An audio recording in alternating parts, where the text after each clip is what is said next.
अगर आपके bank account से अचानक बिना आपकी जानकारी के पैसे गायब हो जाए तो क्या वो पैसा वापस मिल सकता है? अब इसका जवाब है हाँ, लेकिन कुछ जरूरी शर्तों के साथ।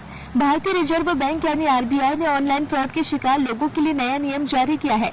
UPI, net banking, debit card और क्रेडिट कार्ड से ठगी होने पर अब मुआवजा मिल सकता है, लेकिन किसे मिलेगा, कितना मिलेगा और किन लोगों को एक भी रुपया नहीं मिलेगा। आइए आपको आसान भाषा में पूरी जानकारी देते हैं। आजकल ऑनलाइन फ्रॉड के मामले तेजी से बढ़ रहे हैं।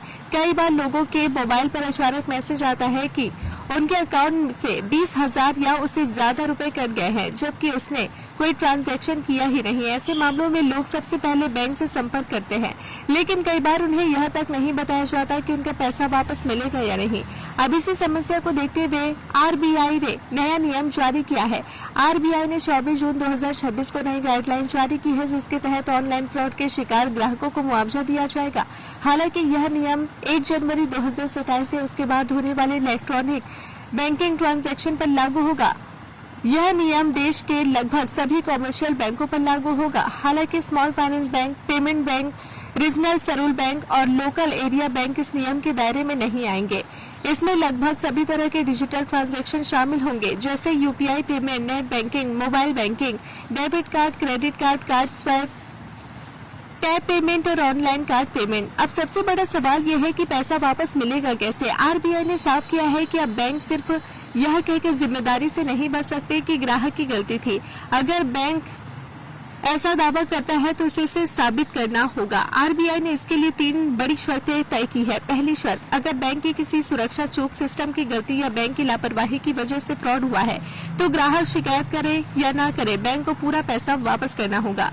दूसरी शर्त, अगर फ्रॉड किसी तीसरे पक्ष या पेमेंट ऐप, पेमेंट गेटवे और टेलीकॉम प्रोवाइडर की वजह से हुआ है, तब भी ग्राहक को पूरा पैसा मिल सकता है, लेकिन इसके लिए जरूरी है कि ग्राहक फ्रॉड होने के 5 कैलेंडर दिनों के भीतर बैंक को शिकायत करे। अगर शिकायत 5 दिनों के बाद आती है तो फैसला बैंक की आंतरिक नीति के अनुसार होगा। तीसरी शर्त, अगर फ्रॉड ग्राहक की लापरवाही से हुआ है, जैसे ओटीपी शेयर करना, बैंक की चेतावनी को नजरअंदाज करना या किसी संदिग्ध ऐप को डाउनलोड करना, तो मामला थोड़ा अलग होगा।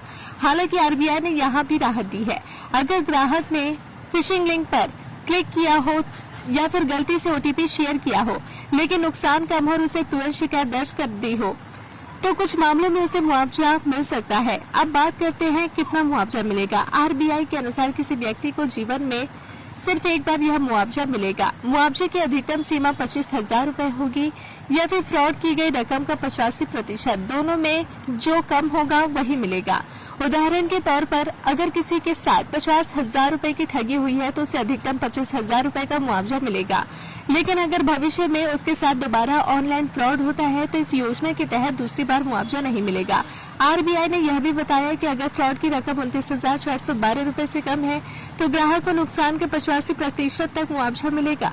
इस राशि में 65% आरबीआई, 10% ग्राहक का बैंक और 10% वह बैंक जिसमें ठगी का पैसा पहले पहुंचा था मिलकर भुगतान करेंगे। वहीं अगर नुकसान 29,412 रुपए से 50,000 रुपए के बीच है तो अधिकतम 25,000 रुपए तक का मुआवजा मिलेगा। इसमें आरबीआई 19,118 रुपए, ग्राहक का बैंक 2,941 रुपए, लाभार्थी बैंक 2,941 रुपए का भुगतान करेगा। यानी अगर भविष्य में आपके साथ ऑनलाइन फ्रॉड होता है तो घबराने की बजाय तुरंत बैंक को सूचना दे, शिकायत दर्ज करे और तय समय सीमा का पालन करे, क्योंकि सही समय पर की गई कार्रवाई ही आपको आरबीआई के इस नए नियम के तहत मुआवजा दिला सकती है। अगर आप अपने बिजनेस, शॉप, कंपनी या सर्विस को ज्यादा कस्टमर तक पहुंचाना चाहते हैं एडवर्टीजमेंट के जरिए, तो आप न्यूज टैग इंडिया और हालाती बंगाल से कांटेक्ट करें। फोन नंबर 9831060581 या फिर 8240148182 पर कॉल करें।